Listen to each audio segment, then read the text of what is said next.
Alright guys, so I'm doing this video inside the garage here. Got the TF3 up on the Bendapak Lift. And this is just kind of my little review of what I think of this Bendapak Lift so far. And I thought it would do... I got some other scale stuff here I'm going to go over later with you guys for the garage. Pretty much most of it was Christmas presents. I'll go over some of the other stuff. I'm kind of disappointed in one of the parts I got. But I'll go over that later. But anyways, what we got with our stuff here. We got the Bendapak. It is the Bendapak Lift. Let me move the camera here. You have to assemble this thing. It comes really nicely packed in a nice box with, you know, I didn't do an assembly video. It is kind of a pain in the butt, in my opinion, to put together. You know, I mean, it's not that it's hard to put together. It's just the fitment on some of the parts weren't super duper great. Like the plate that I'll go in to show you guys, you know, in depth with that. First off is it doesn't come with a charger to charge the battery. It's not a LiPo. It's a 1400 mAh cylindrical, whatever, nickel metal hydride battery that goes in the bottom. The wiring's kind of a pain in the butt to route around. In the bottom, it goes down here in the bottom of the base. Yeah, and I'll show you guys the plate you take off and all that stuff. But it does work really well. It lifts good weight. The battery was not charged very well when I got it out of the box. It does not come with an adapter for a charger. I'll show you guys here. I had to make... Let me find what I did with it. Everything's falling out. I just picked all this stuff up. I was trying to clean up down here because I had so many projects and stuff going on. Let me see here. It comes with this style, you know, plug on it. I made this adapter, soldered it up. I made it to where I can just plug it into my nickel metal hydride charger that I have that works real well. And I can monitor the cells and everything on it just like a LiPo.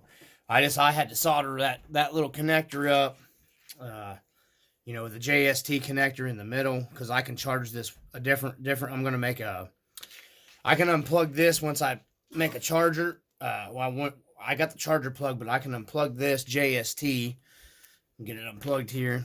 And then I'm going to make this a wireless jumper, so I can make it not a wireless, but a remote style. Sorry guys, I'm getting messages popping up on my phone. I had to keep hitting.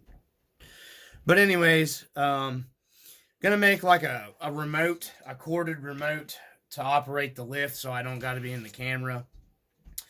But yeah, it doesn't come with a charger. It doesn't come with a way of charging. So you have to come with that on your own, and that's just what I did here. I just soldered up my own connector. I mean, it's not that big of a deal, but for what they charge for these, you would have thought they had at least included some kind of an adapter or some kind of harness to where you could just charge it. I mean, that's just me personally, how I feel about it.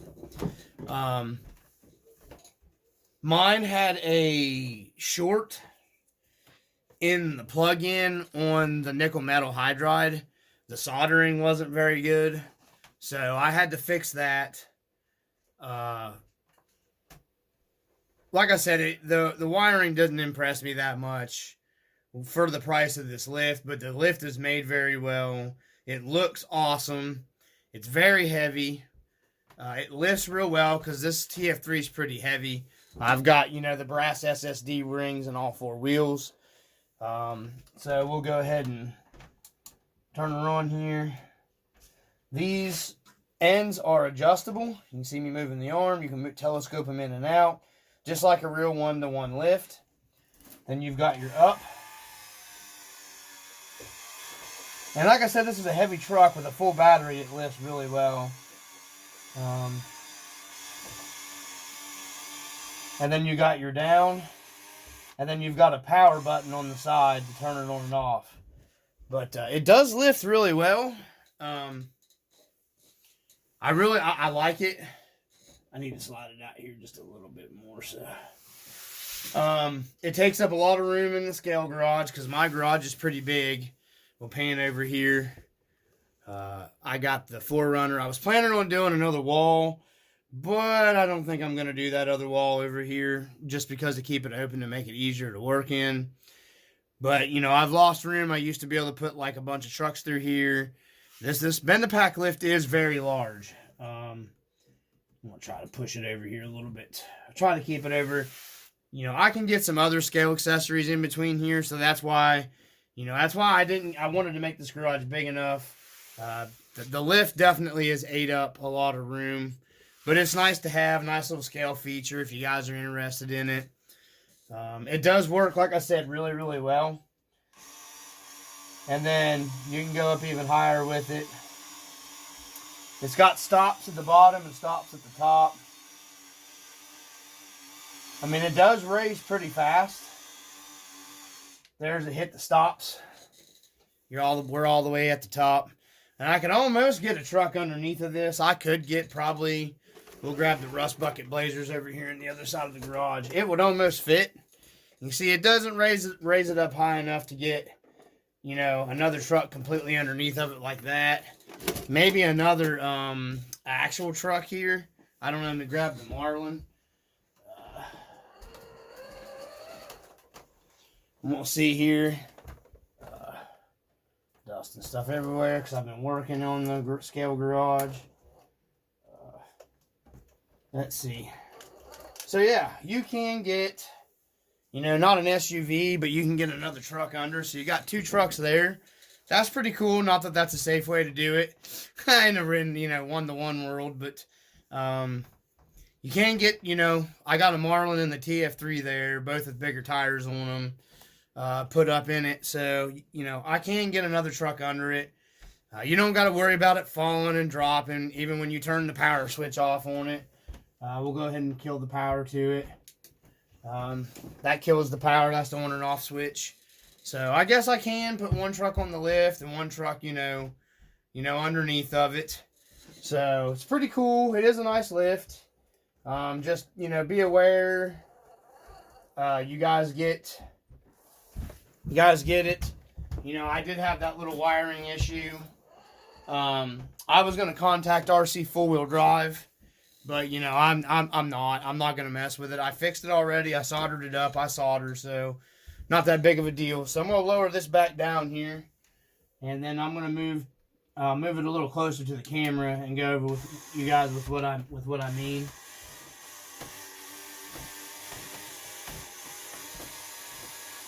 And you can kind of hear where it's like they balance themselves back and forth a little bit. When the battery gets low, that gets really bad. So,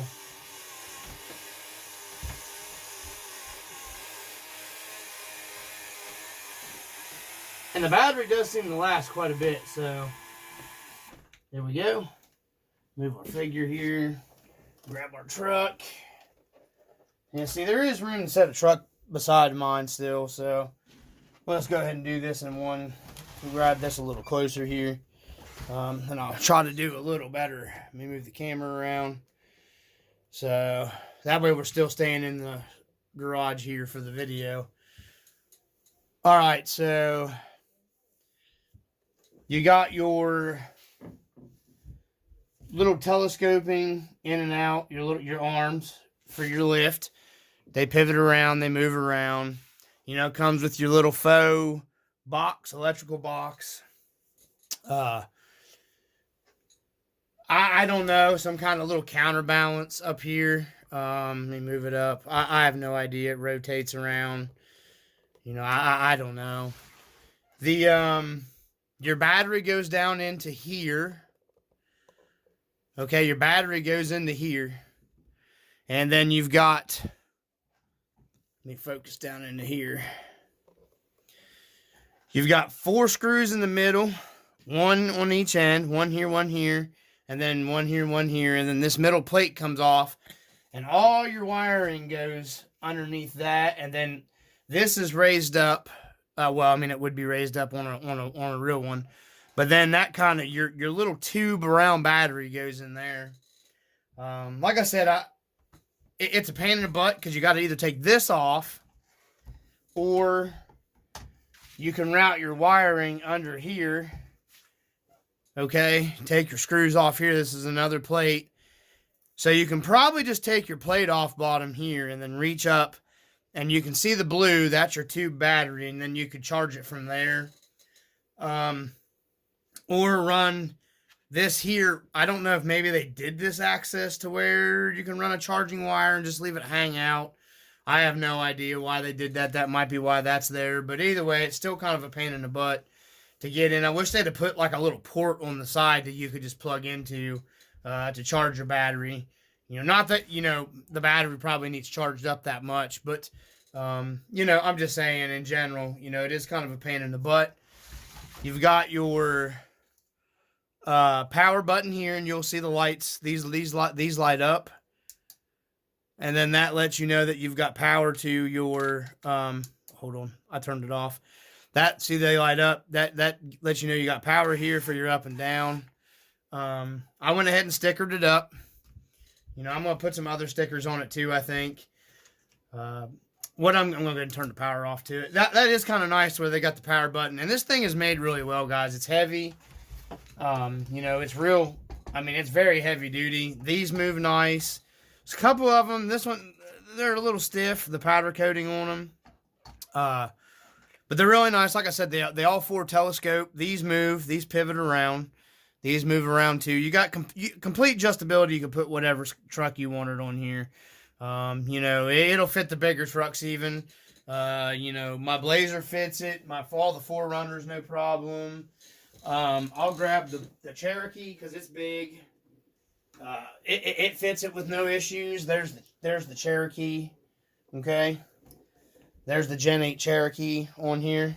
It's dusty because I haven't messed with it for a while. But you got, there's the Gen 8 Cherokee. And you can see, so I mean, if you got the bigger trucks, the big monster truck, Traxxas, High Sierra, whatever, High Trail, you can see it'll lift the big truck too. I get it sitting on the arms. You can see it lifting it. It's struggling a little bit with it, but I think my battery might be getting a little low already. So there you go. It lifts it. Does lift the big trucks too. Bigger trucks too. So we'll go ahead and let her back down. So if you guys got, you know, the bigger trucks, it'll do those two just as well.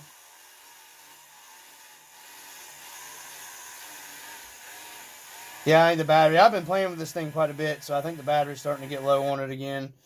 Because I've really been messing with it a lot, though. One thing I'll probably do with this is probably do like a 2S LiPo maybe. I'm going to get a hold of RC4WD and see if like a small 2S LiPo will work in this.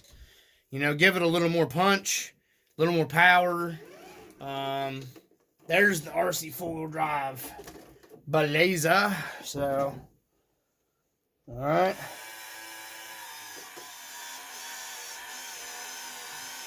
You can see it lifts it a little bit easier. Let's go ahead and move that out there. Maybe that's a better shot. There's the RC4WD Blazer. You know, and I mean, it's nice. I didn't mess around with trying to adjust all that stuff and everything for the arms. But, you know, everything fits on it real nice, guys. It's a very nice lift. I'm going to go ahead and we're going to see if I can stop the video here. And we'll get, you know, I'll get a little in closer look at it here for you. All right, and we're back. So there it is, guys. Pretty nice. It's easy. It's not that it's a pain in the butt to assemble. I just want to do a quick little review on it, and I've used it quite a bit. Like I said, I'm going to have to charge the battery. This will be the second time because I've been messing with it that much. I like these little scale things. It's got very nice finished, you know, powder coat or whatever on it. It's really nice. Do I think it's, you know, what I got it on, my wife got it for me for Christmas on sale. Do I think that it's worth what they actually want for it? Man, I don't know. I mean, I had that wiring problem, which I'm not crying about it. I'm just stating that I did have that wiring problem on the battery connector. And it was on the harness side, not the battery side. It does have a little bit of issues with like the heavy trucks lifting them. You know, not that it won't lift them, but it lifts them very slow, and you can hear it bog down. My TF3 is really a pretty heavy truck, though. And I gotta say, I mean, up and down, up and down, up and down about 3 or 4 times. And I noticed the battery does start to get a little weak on it. So, you know, that's fine, though. I understand. But anyways, that's it, guys. If you have any questions, you can comment down below. I've picked up a lot more subscribers, I've noticed. I appreciate it. I should have probably done an assembly video, but it's pretty straightforward. The instructions are really good that comes with it. You just got to mainly pay attention when you're putting these together. Everything else is pretty well self-explanatory. The wiring's labeled with numbers. You match 5 and 5 and 4 and 4 and 3 and 3 and 2 and 2 and 1 and 1. So you really can't plug anything in wrong. So that part of it was, you know, pretty well straightforward. But that's my review on the Bendapak. You know, it's completely worth it to me. You know, I got it on sale. I think it was $140 shipped on sale. So, you know, definitely, personally for me, it was worth that for the scale stuff. You know, I love the scale stuff. So, and I want it to function. There's some cheaper ones online. I don't know. You know, I think Boom Racing makes the manual one or whatever. You know, I don't know. I don't own one. I've never seen one.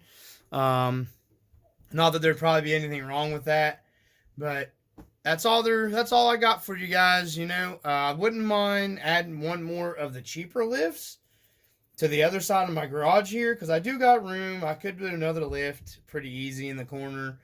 But I'm not real sure. I may pick up one of them cheap China lifts. You know, when they go on sale, sometimes they go on sale for like $60 on eBay. I've seen them on there. So, and then I may do a review on them compared to the Bendapak here. So, anyways, guys, there's the Bendapak RC4WD lift. Hope you enjoyed the video. Like, comment, subscribe. Peace.